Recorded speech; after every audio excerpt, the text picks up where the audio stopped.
In the very olden time, there lived a semi-barbaric king, whose ideas, though somewhat polished and sharpened by the progressiveness of distant Latin neighbours, were still large and florid and untrammelled, as became the half of him which was barbaric. He was a man of exuberant fancy, and withal of an authority so irresistible that at his will he turned his varied fancies into facts. He was greatly given to self-communing, and when he and himself agreed upon anything, the thing was done. When every member of his domestic and political systems moved smoothly in its appointed course, his nature was bland and genial.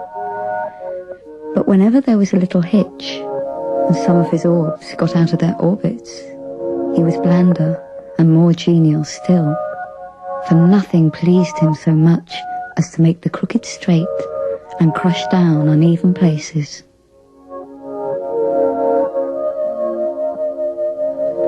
Among the borrowed notions by which his barbarism had become semified was that of the public arena, in which, by exhibitions of manly and beastly valour, the minds of his subjects were refined and cultured.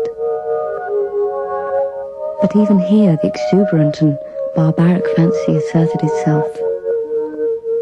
The arena of the king was built not to give the people an opportunity of hearing the rhapsodies of dying gladiators, nor to enable them to view the inevitable conclusions of a conflict between religious opinions and hungry jaws, but for purposes far better adapted to widen and develop the mental energies of the people.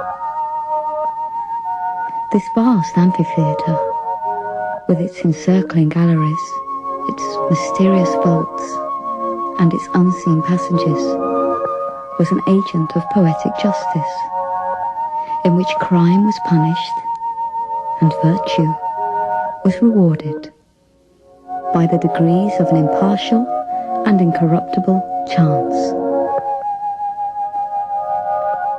When a subject was accused of a crime of sufficient importance to interest the king, public notice was given that on an appointed day the fate of the accused person would be decided in the king's arena. A structure which well deserved its name, for although its form and plan were borrowed from afar, its purpose emanated solely from the brain of this man, who, every barley-corner king, knew no tradition to which he owed more allegiance than pleased his fancy, and who engrafted on every adopted form of human thought and action the rich growth of his barbaric idealism. When all the people had assembled in the galleries, and the king, surrounded by his court, sat high up on his throne of royal state on one side of the arena, he gave a signal. A door beneath him opened, and the accused subject stepped out into the amphitheatre. Directly opposite him, on the other side of the enclosed space, were two doors, exactly alike and side by side. It was the duty and the privilege of the person on trial to walk directly to these doors and open one of them. He could open either door he pleased. He was subject to no guidance or influence, but that of the aforementioned impartial and incorruptible chance. If he opened the one, there came out of it a hungry tiger, the fiercest and most cruel that could be procured, which immediately sprang upon him and tore him to pieces, as a punishment for his guilt. The moment that the case of the criminal was thus decided, doleful iron bells were clanged, Great wails went up from the hired mourners posted on the outer rim of the arena, and the vast audience, with bowed heads and downcast hearts, wended slowly their way home, mourning greatly that one so young and fair, or so old and respected, should have merited so dire a fate. But if the accused person opened the other door, there came forth from it a lady, the most suitable to his years and station that his Majesty could select among his fair subjects. And to this lady he was immediately married, as a reward of his innocence. It mattered not that he might already possess a wife and family, or that his affections might be engaged upon an object of his own selection. The king allowed no such subordinate arrangements to interfere with his great scheme of retribution and reward. The exercises, as in the other instance, took place immediately, and in the arena another door opened beneath the king, and a priest, followed by a band of choristers and dancing maidens blowing joyous airs on golden horns and treading an epithalamic measure, advanced to where the pair stood, side by side, and the wedding was promptly and cheerily solemnized. Then the gay brass bells rang forth their merry peals. The people shouted glad hurrahs, and the innocent man, preceded by children strewing flowers on his path, led his bride to his home.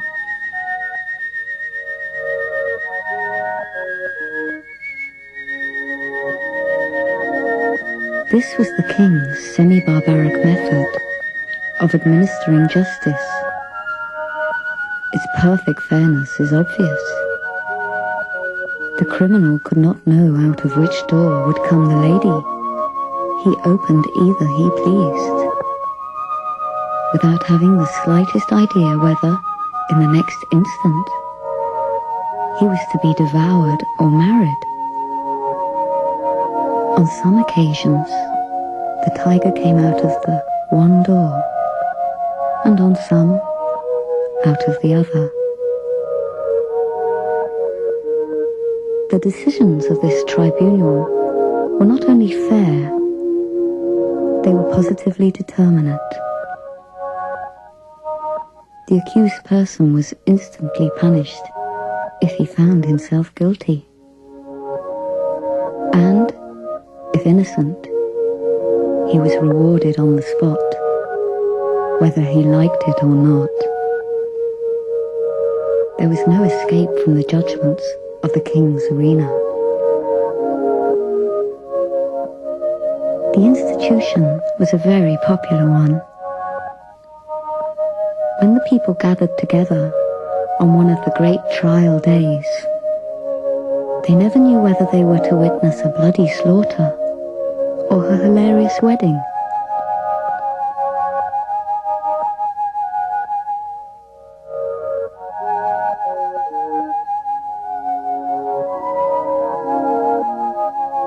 This element of uncertainty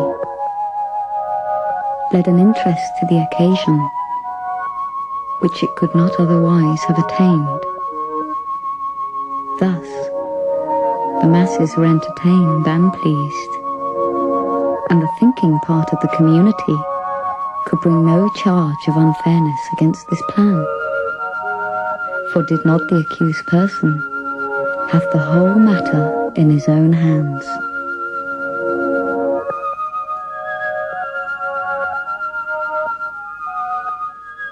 This semi-barbaric king had a daughter, as blooming as his most florid fancies, and with a soul as fervent and imperious as his own. As is usual in such cases, She was the apple of his eye, and was loved by him above all humanity. Among his courtiers was a young man of that fineness of blood and lowliness of station common to the conventional heroes of romance who love royal maidens. This royal maiden was well satisfied with her lover, for he was handsome and brave to a degree unsurpassed in all this kingdom. And she loved him with an ardour that had enough of barbarism in it to make it exceedingly warm and strong.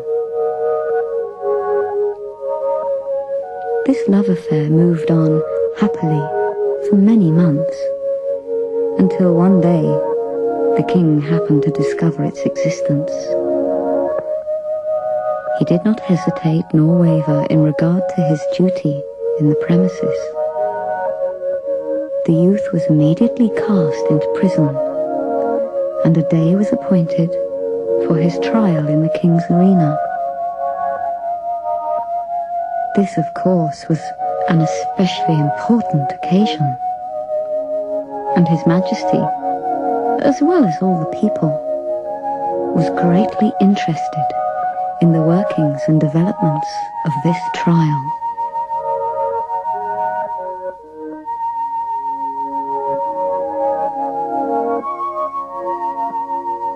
Never before had such a case occurred. Never before had a subject dared to love the daughter of a king. In after years, such things became commonplace enough. But then they were, in no slight degree, novel and startling. The tiger cages of the kingdom were searched for the most savage and relentless beasts, from which the fiercest monster might be selected for the arena. And the ranks of maiden youth and beauty throughout the land were carefully surveyed by competent judges in order that the young man might have a fitting bride in case fate did not determine for him a different destiny. Of course, everybody knew that the deed with which the accused was charged had been done. He had loved the princess, and neither he, she, nor anyone else thought of denying the fact. But the king would not think of allowing any fact of this kind to interfere with the workings of the tribunal, in which he took such great delight and satisfaction. No matter how the affair turned out, the youth would be disposed of, and the king would take an aesthetic pleasure in watching the course of events, which would determine whether or not the young man had done wrong in allowing himself to love the princess. The appointed day arrived. From far and near, the people gathered and thronged the great galleries of the arena. And crowds, unable to gain admittance, massed themselves against its outside walls. The king and his court were in their places, opposite the twin doors, those fateful portals, so terrible in their similarity. All was ready. The signal was given. A door beneath the royal party opened, and the lover of the princess walked into the arena. Tall, beautiful, fair. His appearance was greeted with a low hum of admiration and anxiety. Half the audience had not known so grand a youth, had lived among them. No wonder the princess loved him. What a terrible thing for him to be there. As the youth advanced into the arena, he turned, as the custom was, to bow to the king. But he did not think at all of that royal personage. His eyes were fixed upon the princess, who sat to the right of her father. Had it not been for the moiety of barbarism in her nature, it is probable that the lady would not have been there. But her intense and fervid soul would not allow her to be absent on an occasion in which she was so terribly interested. From the moment that the decree had gone forth that her lover should decide his fate in the king's arena, she had thought of nothing night or day but this great event and the various subjects connected with it.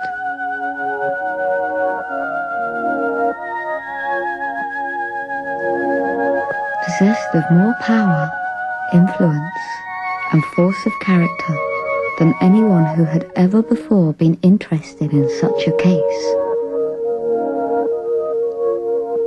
she had done what no other person had done.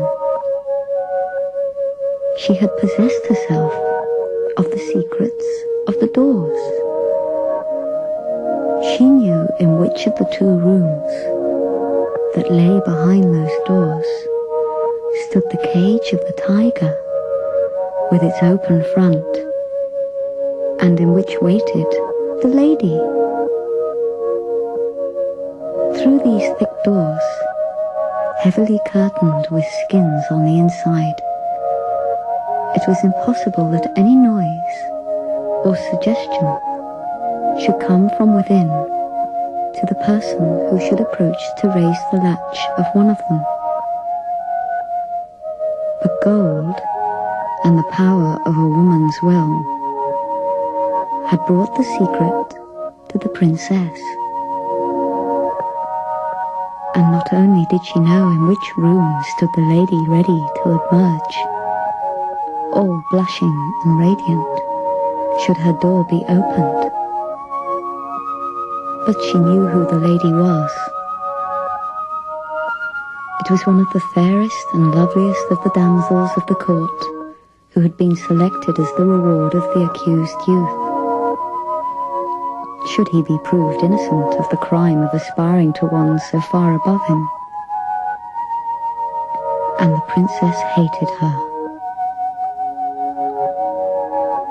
Often had she seen, or imagined that she had seen, this fair creature throwing glances of admiration upon the person of her lover. And sometimes she thought these glances were perceived and even returned. Now and then she had seen them talking together. It was but for a moment or two, but much can be said in a brief space. It may have been on most unimportant topics, but how could she know that? The girl was lovely, but she had dared to raise her eyes to the loved one of the princess, and with all the intensity of the savage blood transmitted to her through long lines of holy barbaric ancestors, she hated the woman who blushed and trembled behind the silent door.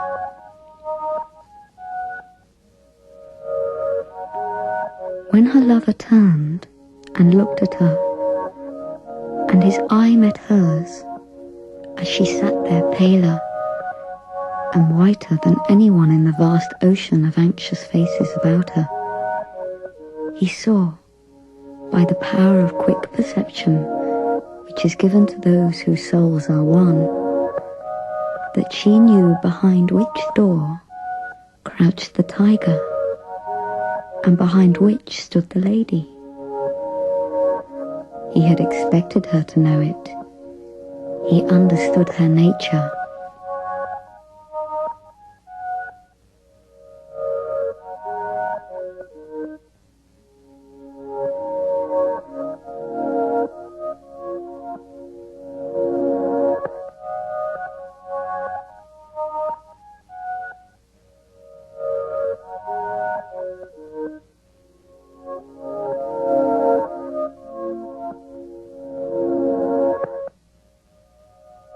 He understood her nature, and his soul was assured that she would never rest until she had made plain to herself this thing,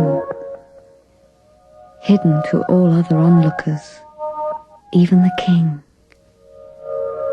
The only hope for the youth, in which there was any element of certainty, was based upon the success of the princess in discovering this mystery. And the moment he looked upon her, he saw she had succeeded, as in his soul he knew she would succeed. Then it was that quick and anxious glance, asked the question which.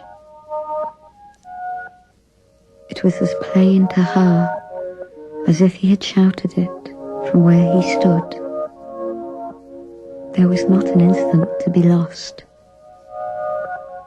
The question was asked in a flash. It must be answered in another. Her right arm lay on the cushioned parapet before her. She raised her hand and made a slight, quick movement toward the right. No one but her lover saw her. Every eye but his was fixed on the man in the arena. He turned, and with a firm and rapid step, he walked across the empty space. Every heart stopped beating. Every breath was held. Every eye was fixed immovably upon that man. Without the slightest hesitation, he went to the door on the right and opened it.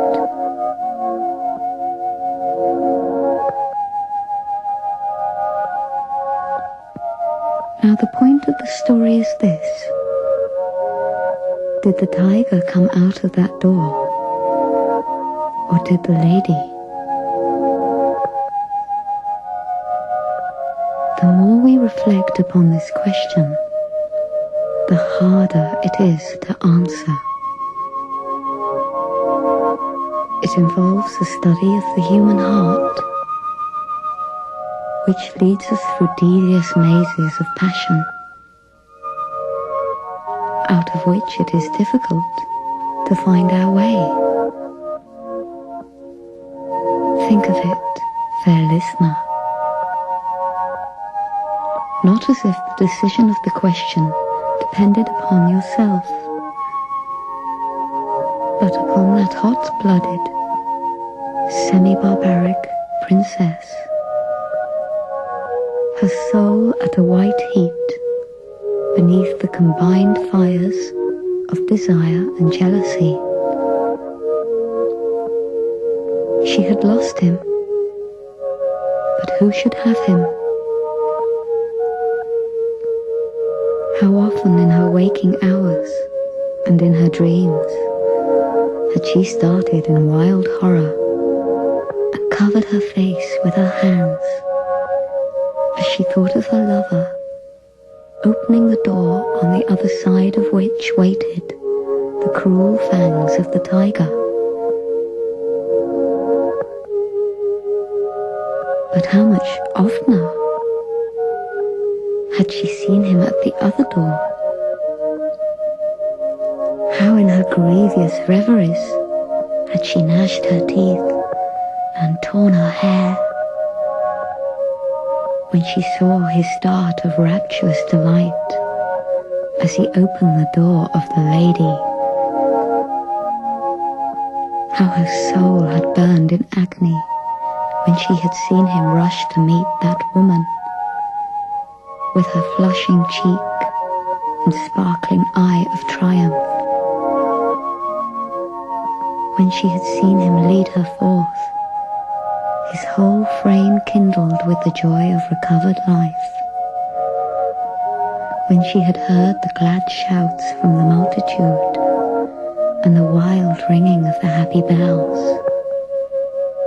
when she had seen the priest with his joyous followers advance to the couple and make them man and wife before her very eyes, and when she'd seen them walk away together upon their path of flowers, followed by the tremendous shouts of the hilarious multitude, in which her one despairing shriek was lost and drowned. Would it not be better for him to die at once and go to wait for her in the blessed regions of semi-barbaric futurity? And yet, that awful tiger, those shrieks, that blood. Her decision had been indicated in an instant, but it had been made after days and nights of anguished deliberation. She had known she would be asked. She had decided what she would answer, and without the slightest hesitation, she had moved her hand to the right.